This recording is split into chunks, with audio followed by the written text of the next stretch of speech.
going to start out by introducing a young man who went 8:01 at Ironman Brazil, the second fastest time for American ever at Ironman. And just a week before last, he won Ironman 70.3 St. Croix.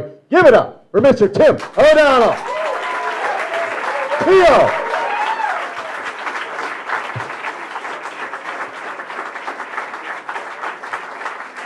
There's a man.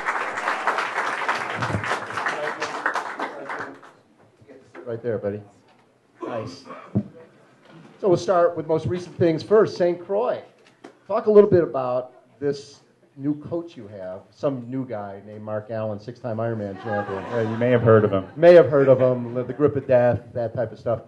What has he brought to the table for you? Mark's really been great. Kind of toning me back down a little bit, keeping the whole season in perspective. I said to Rennie when we were kind of talking about what I should do this year, I know I needed to make some changes. I had a great coach with Cliff English before, but after 8 or 9 years of working with somebody, sometimes a little different stimulus is good. Sure.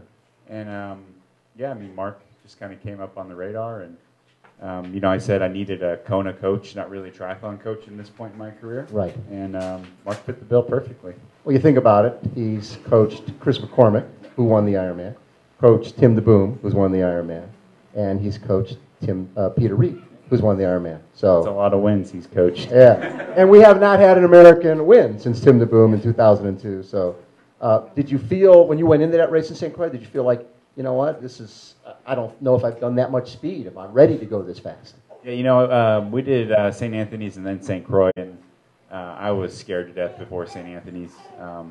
I hadn't put my heart rate over 150 more than 3 times, I think, in training. Yeah. So I was really scared. I thought I was going to get whooped by those boys in St. A's, but I actually ran pretty well. I held my ground, and then I knew after that race that going into St. Croix, which is such a strength race, that it's kind of back in my wheelhouse with that race. Love that. Please welcome Ironman 70.3 champion, 2-time Ironman champion, Ironman World Championship record holder, the great Mirinda Carfrae. So what type of whirlwind has this been for you and Tim? Just getting married and winning the Ironman, getting married, just everything that's happened over this last 6-7 months. Yeah, I was actually just saying to Tim before we walked in that it's only 4.5 months till Kona, and then we both sort of gulped. But yeah, it's been an amazing ride. Obviously, Kona winning that world title and having such a great day there, and Tim finishing 5th in the men's race. That whirlwind into our wedding and having family and everyone. We had an amazing end to the year last year, and we certainly celebrated very well into January. So we're hurting a little bit now. We're not as fit as we normally are at this time of the year, but it's a kind of time now we're back here in Boulder at our home base and able to kind of knuckle down and get back into work and really start focusing on the big one again. So, Rennie, take us back, growing up, sports, family life. How many kids in the family? Yeah, I'm one of 6, 3 girls, 3 boys. I'm 4th in the line. We lived on a small farm out south of Brisbane. And yeah, I actually played basketball when that was my introduction to sports. I followed my older 2 brothers into basketball and absolutely loved it.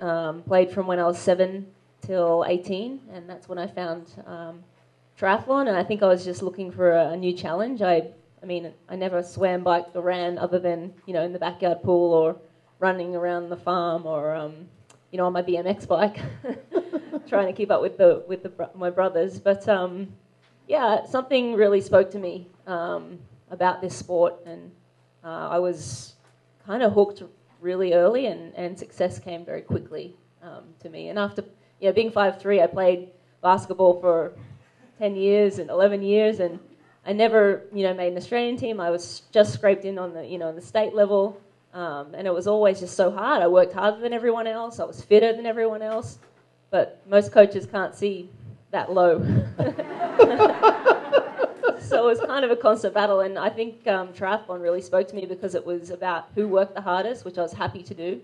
And at the end of the day, you cross that finish line first. There's nothing anyone else can say to you, and there's no way anyone can take that away from you. You're the champion, and that's that. So I like that about triathlon. Well, and as a basketball player, you never left the area, right? You played in your own state, but you never made the traveling team, and then you got into triathlon in 2000, 19 years old, and pretty quickly, all of a sudden, didn't you travel to Canada on the Australian junior team? Yeah, exactly. I think the most I'd travelled was maybe from Brisbane to Sydney, Brisbane to Melbourne, which is a 2-hour flight, and I'd maybe been on 2 or 3 planes up until I was 19, and then I made the Australian junior team in 2001, so about a year to a year and a half after my very first triathlon, and I was getting sized up for the Australian uniform, getting the green and gold put on my shoulders, and going off to race in Canada. So it was just a massive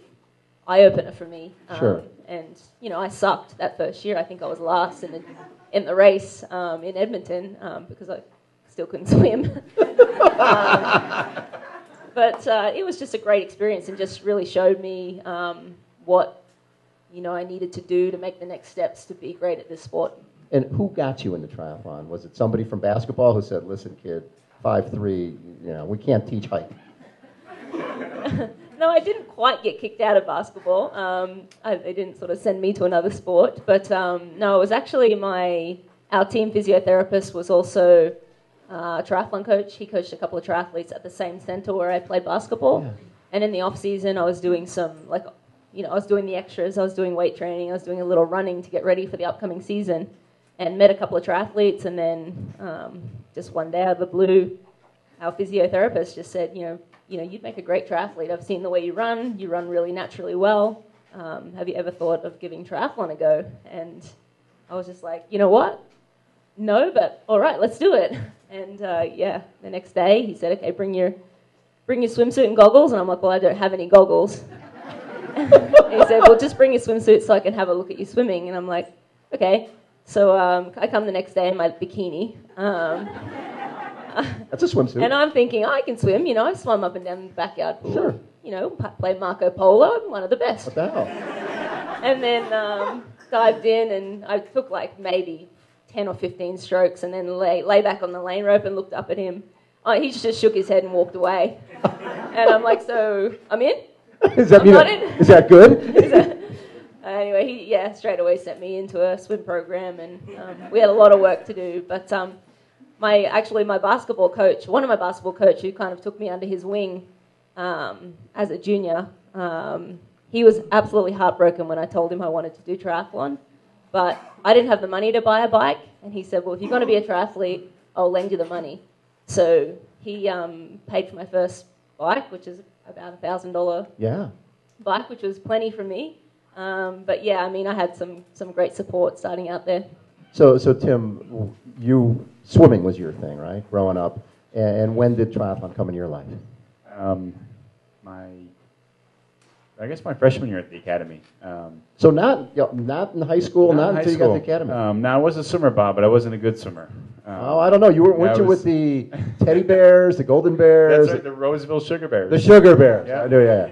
The most fearsome team in the West Coast. Exactly. I'm the youngest of 4. We all swam. It was easy for our parents to drop us off at the pool, and I was by far the worst athlete in the family, but I really liked it, and I had a good work ethic, and I would be the one. I wouldn't make the championship meets, but I'd drag the long chairs around, help out. You were the guy to help out at the meets, yeah. But eventually I got better. I remember the first, my older brother Thomas, who actually got me into triathlon, I remember the first day I beat him in a swim session. We were doing 12 300s, and I passed him. He didn't make the interval.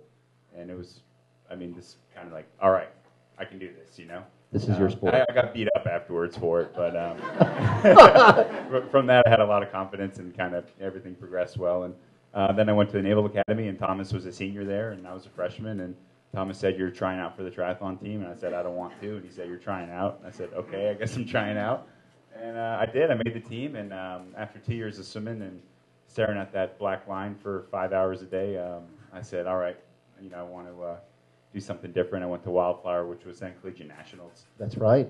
And had a great time. We slept in the vans. We took the padding out of our bike boxes and just, there you go. There's a mattress for you. And right. I did pretty well. I was the top guy in the Navy team, and I decided, all right, let's make the switch.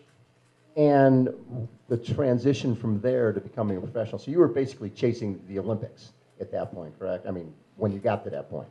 Yeah, actually, my coach at the time was kind of in with USAT in the development program, and he got me into the collegiate summer camp at the Olympic Training Center, and that was my introduction to ITU. And I was hopeless on the bike in terms of keeping the rubber side down. But I still am, as Rennie would probably tell you. He's still pretty hopeless. So I knew that probably non-drafting was more up my alley. But yeah, they did the other guys ask you to go? Yeah, they politely asked me to giving you applications to Wildflower and things like that. Yeah, why don't you stay away? Subtle hints. Yeah, training wheels on my bike in the morning when we go out to do rides. Curb feelers, nice. Yeah. But they actually Libby Burrell, who was the head of the national programs at the time, told me that I needed to get my pro license. I didn't think I was ready, but if I wanted to do ITU, I needed to, and that was maybe 03. The decision to go into the military, when you look at it now, was it the right move for you? Absolutely. I mean, I joke. Obviously, I have a beard and everything. I've got less military-like, the longer I was in the Navy, and then obviously getting out. But it really, I mean, it put me here. The support I had from the military and the World Class Athlete Program. That's really why I was able to make it this far in the sport, and this is a gift that I've been given from the military, and every day when I'm out there training, I remember that, and through Team Red, White, and Blue, I try to give back and kind of keep that steady. I see someone Red, White, and Blue right there. There we go. 40,000 members right now, Bob. Is that right? Yeah, growing 700 members a week. I love that. Congratulations. So I see EOD, Explosive Ordnance Disposal. That doesn't sound like one of those jobs that you put your hand up for. I actually did. I must have been crazy, but it's EOD, bomb removal type stuff. But it's an awesome community. They're physical guys like the SEALs, but they have a different set of intellectual skills in terms of dealing with all that stuff. So to me, it was the ultimate combination of physical and mental challenges, much like an Ironman. And they obviously if I can't keep my tires down, I probably shouldn't be handling bombs. So luckily, I got put into the World Class Athlete Program before I had to do that. You win the Under-23 National Championship, 2003. And goal then is 2008, I'm assuming, for Beijing. When did you go from, when you decided to make the move to the longer distances? It was really this little girl right here. Now, how did you guys meet, by the way? It was actually 5 years ago, St. Croix. Yeah. 5 years ago, St. Croix. Medical tent? No, not. No, pre-race pasta party in St. Croix. We did apparently meet in the medical tent prior to St. Croix. Yeah. In Buffalo Springs. But I was getting my first ever IV, and he was talking to me apparently, and you don't remember anything. No, I was too busy worried about this. I had a captive audience, Bob. She was hooked up to the bag. I knew she wasn't going anywhere. Where's she gonna go? Exactly. It still didn't work. She's incoherent. Nice. I can see a pattern here. The EOD thing, not handling the bike well, moving that. So you meet in St. Croix, you said this was like a 5-year anniversary of you guys went back to St. Croix. Do you guys stay with the same family every time you go? Yeah, actually the first year he was with a different family, and I've been there a bunch of times, and I think that was my 3rd year going back to St. Croix, and I'd won twice. And that year he actually won and I got 2nd. But I pulled rank since I'd won twice already, and I'd been staying at the same family's house for a few years. So now I just stole him from his homestay place, and he stays with my homestay. Nice. So, Brittany, what race was it? I mean, as you're doing the Olympic format races, you're racing as a junior, I'm guessing you could tell early on that you liked the longer distance. Do you have a sense that was going to be your sweet spot? Yeah, I think pretty early on it was evident. I mean, I was training with some great other athletes. Nikki Butterfield was my introduction to the sport. If you know the woman, she's one of the most intense people you'll ever meet. And she was one of the best juniors in the country. So she was my introduction to triathlon. But I just kind of, her and the other juniors that I was training with, I was always able to go further, longer, and I never broke down. I was still learning. how to become a triathlete. I was, a few steps behind all of them in terms of swimming, cycling, and running. But I could keep going all day. So that was sort of a little indication that, long course racing might be in my future. But I wanted to play it smart. I mean, around 2003, 2004, I think I did one half Ironman just to see how I'd go in training, leading into actually at Cancun World Champs in Australia in June or something, and did quite well there. But I was looking at Kona and seeing that Natasha Badman was winning, and at that point she was probably late 30s. And I'm, early 20s thinking, okay, the best women in the world are late 30s. That's where I want to go, but I wanted to be smart and calculated in my progression from Olympic distance up to Ironman. And actually, the cards, just as they do when you're on the right track, things sort of fell into place for me right when I was sort of getting sick of getting, beat up in the swim, getting out 2 minutes behind, struggling on the bike and racing with girls that really were not trying to win the race. They were just trying to get top 20 or whatever. I kind of got, sick of racing that sort of format and was looking for some new challenges, and that's when the 70.3 series started up. So I did a couple of halves in the US in 05, and then 06 the 70.3 season started up, so it was a perfect stepping stone for me from Olympic distance to 70.3. And then, I was able to do that for a couple of years, race in the US, finally start to make a little bit of money that I could put, away. Not much money, but more than taking a credit card bill home every year.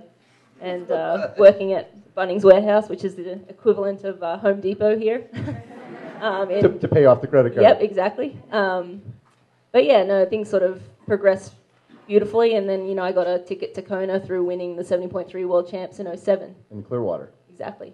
And so when you got that, and you didn't take it the next year, right? You deferred to 09. Yeah, fortunately at the time, they didn't tell me I had it until like a month or 2 months before Kona. And at that point I was like, well, I don't want to just go and make up the numbers. Since, you've made the mistake of taking so long to tell me, can I defer it for next year? And yes, I would love to go. And fortunately for me, I don't know if they would do the same thing now. They wouldn't do the same thing now. But yeah, fortunately they said that I could defer it to the following year. So 2009 was, when I got to go to Kona. And you go there the first time, and did you know pretty early on that this race this really suited you well? I mean, you take second your first time out of the box. Well, I certainly hoped. I mean, I'm pretty small. I live in Brisbane, Australia, which is humid, hot in summer. Trained pretty well in the heat and had raced pretty well in the heat in the past. But Ironman's a whole different ballgame. And I certainly had a lot of respect for the distance and the race, and I did my homework leading into that race. So I certainly hoped, and I had a good feeling that I would be able to race well there. But with so many champions melting or just not getting to the finish line in the past, I sort of was very hesitant to go out there and say I'm going to do great. I wasn't going to be a macker and say I'm going to win 7 times. I had a little bit more respect for my competitors and the course itself. So I certainly had those hopes, but I kept them close to my chest, and only the people that knew me very well sort of knew that I could potentially do well in Kona. And yeah, to take second was pretty much a dream race. If it wasn't for that pesky Chrissy Wellington, it would have been even better. But taking second to Chrissy Wellington in 09 in my first ever Ironman was pretty amazing. It was. So Tim, 2009, when we're talking about that, you win ITU Long Distance Championship, World Championships, and then in 11, your Ironman debut, Ironman Texas, you win that, win Pro Champion. You become the U.S. Pro Champion. So you knew that long distance really suited you. What was the transition like for you from the Olympic to long? Because you seem like the type of guy who will basically go hard till you blow. Yeah, and it was just that in the end of 2008 when I started to dabble in 70.3s. Buffalo Springs, where Renee and I met in the medical tent. Yes, which she doesn't remember, by the way. Led from the gun, solo swim bike. I had like 2.5 minutes with a mile to go, completely crumbled. 2.5 minutes with a mile to go. It was ridiculous, and I mean. What place did you get? I ended up getting second, but Leon Griffin got me. Yeah. And then Boulder, before it was the 70.3 here, the long course, same thing, led from the gun. I'm like, I'm finally going to do it. 400 meters from the finish line, Simon Thompson runs like a 111 at altitude on gravel and beats me by 2 seconds. And it was all Crowy's fault. Crowy, this is before Crowy knew me, and he's like, he sees me running, and I was looking horrible, and he sees Tomo coming up. He's like, oh, mate, he's just up the road. You got him. Nice guy. Yeah, and then Simon's like, oh, okay. And runs a little faster. And so he thought it was done. Yeah. So from there, I learned a lot, nutrition, things like that. Kind of used a couple of years of 70.3s as a stepping point for Ironman. I always knew I was going to be a long course athlete. When I was swimming, I was in the distance lane all the time, and as the set got longer, I got better. So I had a feeling that same thing in triathlon. As the race got longer, I would, do better. So as a guy who went hard from the gun, having a race like you did in Brazil, going 8:01, right? I mean, that's a legendary time. Dave Scott's done that, and Starkey went 7:55 in Florida. But 8:01. When you went into that race, did you know you were in that type of shape, that you were ready to have really the race of your life? Yeah, I was motivated. I flatted in St. Croix 3 weeks before, so that bothered me a little bit, but It probably saved me. I mean, that's a hard course, so it was probably a little fresher going into Brazil, and I had a great swim, and I was solo on the bike, and I just had it in my head that this is what a Kona champion would do. He would be pushing the pace right now, even though he's by himself, and even though he's got a big lead, he's gonna get what he can out of himself on that day, and that's what I did out there. And were you surprised when you saw 8:01? I mean, I was trying to break 8 hours. This is not an excuse, but my Garmin had 700 or 800 extra meters, so I was like, that's easily 90 seconds or whatever it was. But I came through the 10K. It says 10K to go, and I'm like, I just run 4-minute Ks. I got this. I'm looking at the Garmin, like, yeah, no problem. Yeah. 42K comes up, and I'm nowhere near the finish line. Oh, that was such a deflating feeling. Did you go up and say, excuse me, I went 7:59. You take your course right. What the hell is wrong with you guys? Being a couple for a while, the toughest part about, if Tim's doing well and you're not feeling great, or just the opposite, how do you guys deal with that? I mean, it's a work in progress. No, I think we're getting much better at it. Obviously, the big race, Kona, is we're always going to be racing that one together, and we need to both perform well there. That's the kind of the big goal for both of us, and that's all our sponsors really care about. So we need to get used to racing together on the biggest stage. I think a couple of years ago we struggled a little bit, but we sort of realized the hardest part is that I want him to do such a great job. I'm so excited for him. I'm so excited for his race. But you really can't be excited for anyone else. You can't give the other person any energy. You need to just focus on yourself. And so we've kind of found that we almost have to pretend that we're just friends. We're not together.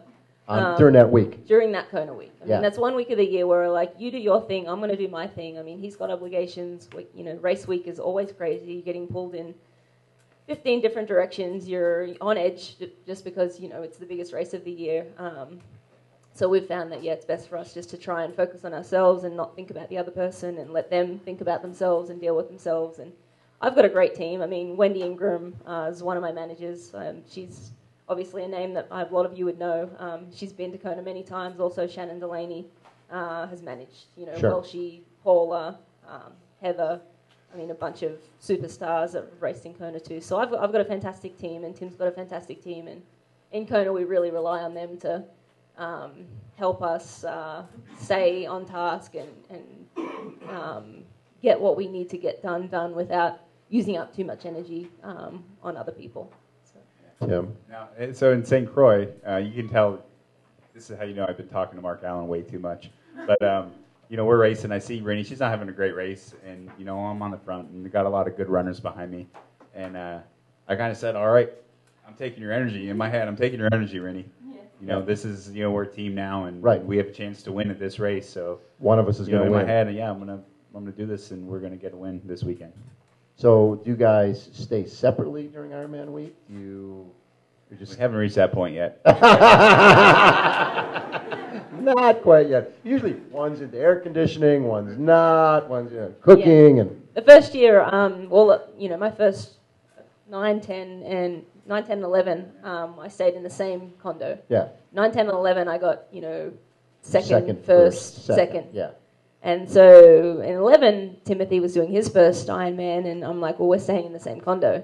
No air conditioning. And he melted and got sick, a couple of days before, had a fever, had a horrible race, couldn't finish. And then he's like, well, we're staying in air conditioning next year. So either you stay here and I'll stay somewhere else, or we both stay in air conditioning. And then I decided that I'd prefer to stay together, keep togetherness, and stay in the air conditioning with him. So, we moved to a different condo, and I got third the following year. Didn't have a very good air conditioner. That was the problem. You were like 8th or something, right? I was 8th. Yeah, you were 8th, so you had a good race. But then the following year, we did the same thing, stuck with the air conditioning, and I won, and he got 5th. So air conditioning's it's okay. Okay, so Crowe never stayed with air conditioning. The first year he did keep it on. That's when he went 8:03. Oh, so the first year he did air conditioning, which you convinced him to do. I don't know about that. Yeah. But he broke the course. He broke the course record. Yeah, so 2 course records with AC. That's the way I see it. There you go. I like that. Crank it up. 68. That's a number. Kona air conditioning is not very good, though. You have that machine that's loud. Oh, it's really loud. Yeah. Those condos are all 400 years old. Yeah. So you take second in 09. You come back in 2010. And Chrissy Wellington at that point is the 3-time champion, defending champion. And everybody's like, Chrissy's here, and then there's everybody else. That morning, you guys find out Chrissy's not starting. She's sick. What goes through your head? What does your coach, Siri Lindley, tell you to do at that point? Yeah, I'd spent basically from 09 world champs getting second to 2010 thinking about playing out that race against Chrissy and believing that I could beat her. Right. And so when the carpet's kind of pulled out of under your feet 30 minutes before you're about to start, I didn't know what to think. I was in shock. I think the whole women's field was in shock because, as you said, everyone in the media were like, well, Chrissy's going to win, and everyone else, was fighting for second. And I'm like, well, wait a minute. There's some other girls here who are very good, and yes, Chrissy's a phenomenal athlete, but I think, we could give her a run for her money. But, it wasn't to be. She, wasn't able to race, and I think my face was white. Tim was sitting there with me, and he said I looked like I'd just seen a ghost. But my coach came down, and she said, this changes nothing. You've trained for this race. It's an individual race, obviously. You just go out there, race your race, do your thing, and you'll have a great day. And, I think I had the swim of my life, actually. I think I was just, out-of-body experience, having that whole dynamic taken away from me. I think I was just in shock the whole swim. I swam at the front pack. Last year I was 4 minutes off that front pack. So I don't know. Yeah, I need something like that to happen to me again so I can swim with those front girls. It's a lot easier when you can get out with the front group. But yeah, I had just a dream day. I had a fantastic swim. In a position that I'd never been in before, haven't been in since. Able to, sort of be around the front with the contenders and sort of be able to control the race a little bit more. And then, I got off and ran, I think, a 2:53 as well. So, I don't know, I feel like I crossed that line and I was super proud of myself for the performance. I went under 9 hours. There was still going to be people saying that, if Chrissy was there, she still would have won. But I walked away from that race thinking I could be... I've won the world title, and I think I can go faster. You broke the run course record, too. Broke the run course record, and, one of only 3 women that had gone under 9 hours at the time.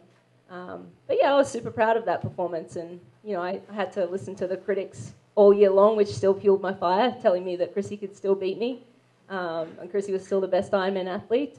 But, I quite enjoyed that challenge, and it got me hungry for, For 2011. Yeah. In 2011, you have a great race, right? You probably don't think you had a great race, but Chrissy crashed 10 days before, and if she had crumbled for 2 seconds, you finish 2 minutes back? 2 minutes back in a 140-mile race, it takes around 9 hours. So coming out of that race, finishing second to a woman who's undeniably one of the greatest of all time. And it turned out to be her last ever Ironman race. But you had to walk away from that one feeling really that you justified what happened the year before. Yeah, 2011 was really kind of an emotional day, having Chrissy crash, 2 weeks before.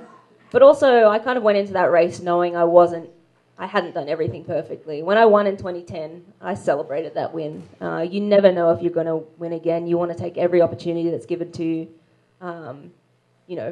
while you can. Right. You got to strike while the iron's hot. And I had, opportunities to go and do different races and, travel a little bit more. So I wasn't sticking to a plan that I knew really worked.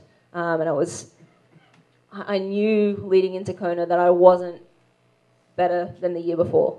And I knew I needed to be better than the year before. Coming away with another second place, but being that close to Chrissy, obviously, she didn't swim to her ability that year, but, to still, lay down a pretty close race. I mean, I think if I had maybe been in a little better shape, we might have been head-to-head all day, so...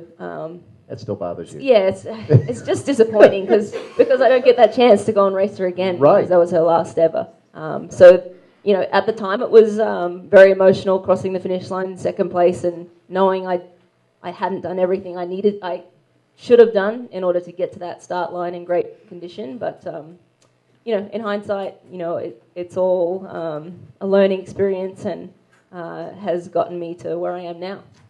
So when we watch this 5'3" gal who looks like could be our next door neighbor, and we watch the video, and if somebody gets in my way, I'll just kill them. Where does that come from? Did you even know you said that?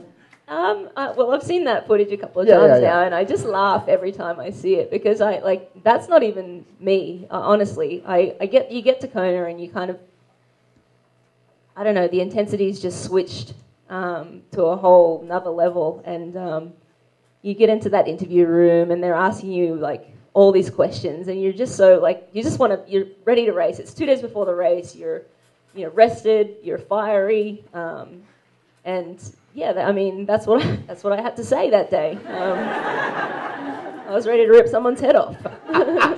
And then go back to the condo and turn off the air conditioning. Yeah. So Tim, after you think about it, this year you take fifth, right? And you've had the race of your life. Now, did you see Rinny during the run or not? I didn't see her until I was on my way back into the finish line, maybe 22 miles. Right. I don't know. I just didn't see her. Okay. I was worried. I thought maybe she had a problem, but then I saw her out front. Oh, she was leading. Right. Yeah. You're like, hey, that's good. So you're standing at the finish line. You've done an 8-hour race, and you're pretty excited because she's going to be coming. When did you get a sense that she was going to launch at you? Knowing Rinny, I had a feeling, and then I saw her turn around and look at me like, "I'm coming for you, buddy. Just be ready." And I'm lucky my quads. There's you can see one of the pictures. I'm even off balance. That is so cool. And for you guys both to have such phenomenal days. I mean, especially when you think about it, you finished fifth and first American. And usually when that happens, you go, okay, I'm staying the course. This is coaching. Everything's working. But that's always tough. You made a transition. You're like, okay, I think I've gotten to a certain point, but to get to the next point, I've got to do something. Was that a tough decision for you? That was. I mean, you look at it. Rinny mentioned DNF in 2011, 8th, in 2012, 5th. Yeah. It's a great progression. I mean, most people would take that in Kona. Yeah, exactly. But I just had this feeling that I wasn't getting out of myself what I could be getting out of, particularly my running and Ironmans.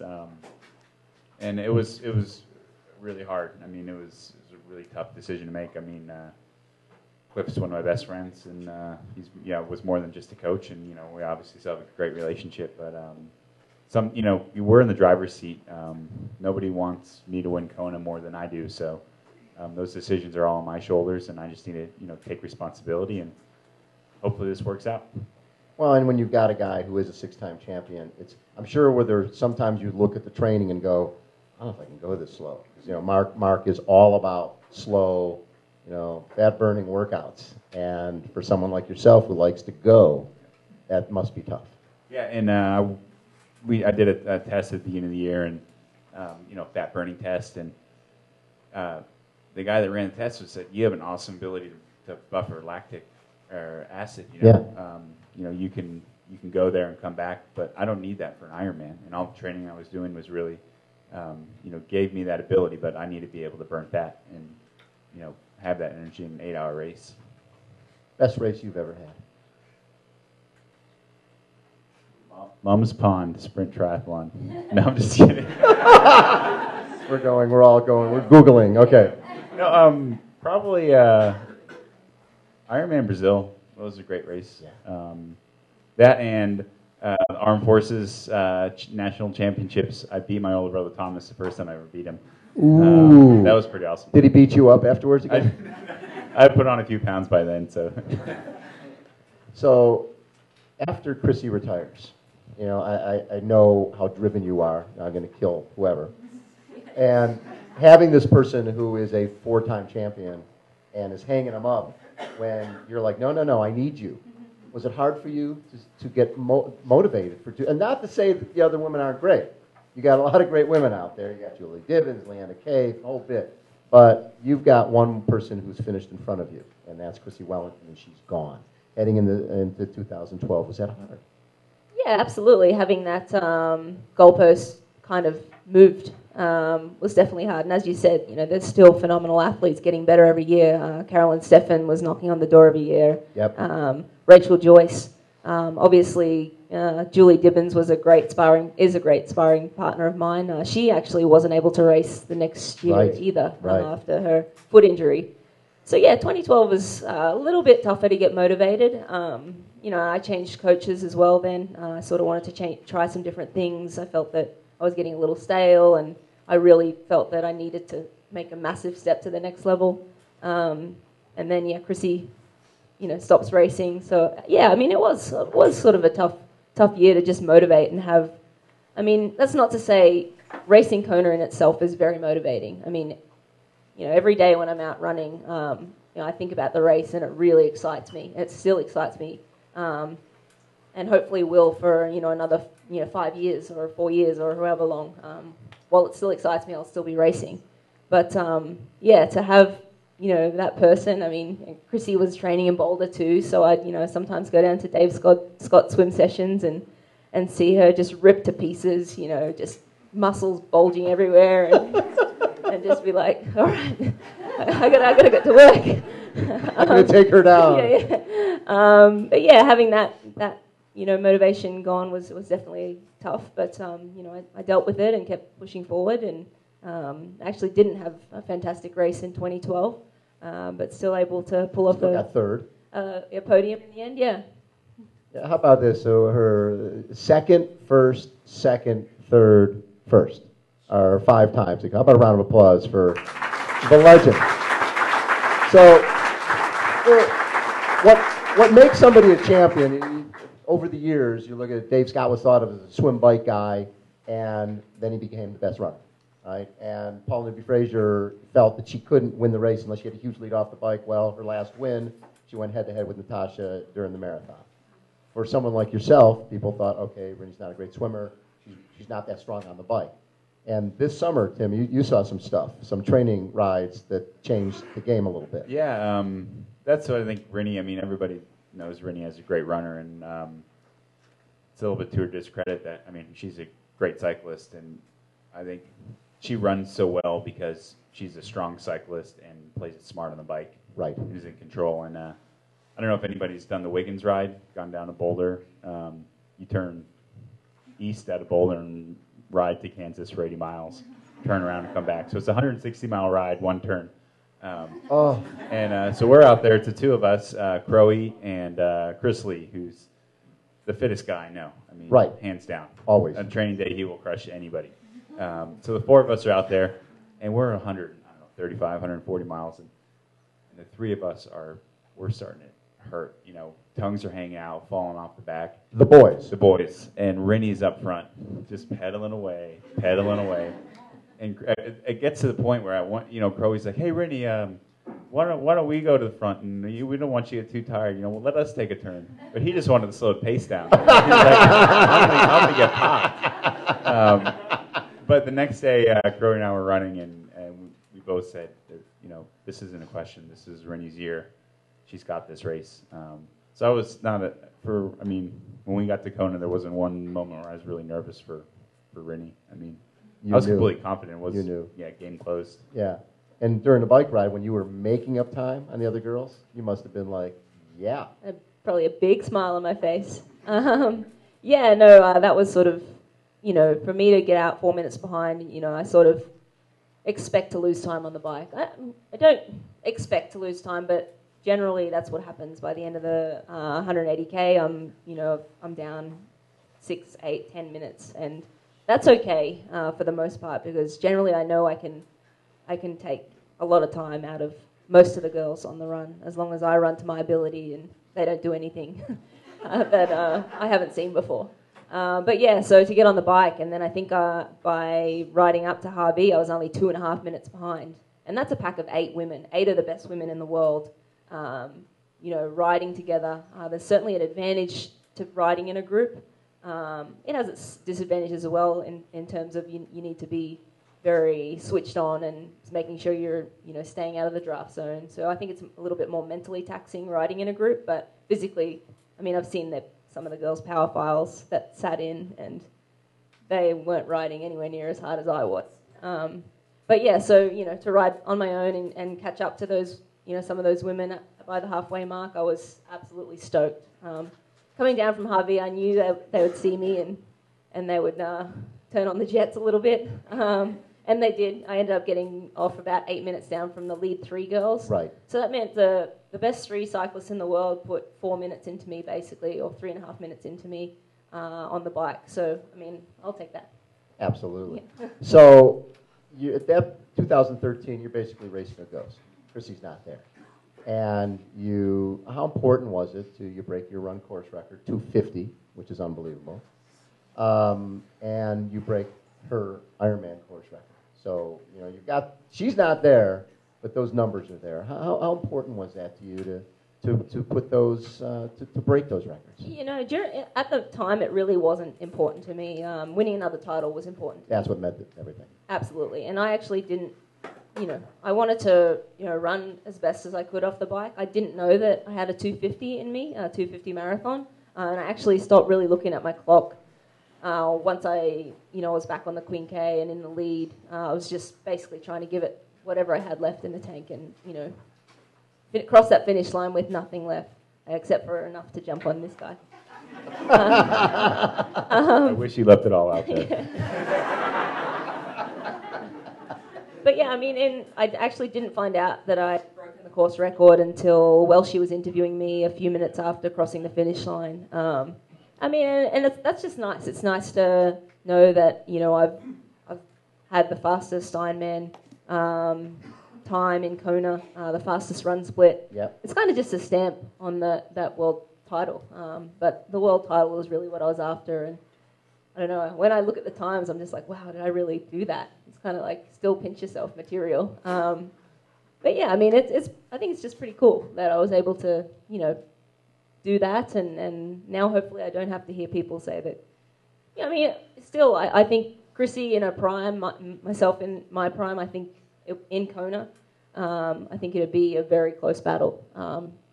But unfortunately, she isn't here anymore, and I just got to go out there and continue to try and raise the bar as she did when I first started, and hopefully more girls follow. I think they will. Well, you got Mel Halshoot coming over this year. You've got Heather Jackson. It seems like the women's field is going to get deeper and deeper, and I'm betting you love that.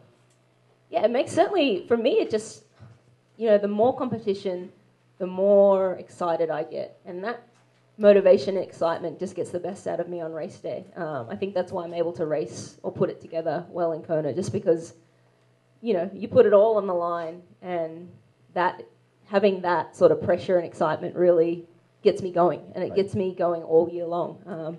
Having these, Mel and and Heather stepping up. I think it'll be an interesting dynamic because neither of those girls are great swimmers. So we're going to have a pack off the front. Maybe I'll be by myself in the middle and they'll be behind me, or maybe they'll be with me out of the swim. So for me, it's going to be very interesting to see what happens this year. Well, and you might have a Jan Frodeno and guys like that, Tim. So, what's interesting is over time we've seen when Paul and Frazier in 1988 finished 11th overall, the women didn't just ante up, the guys anteed up.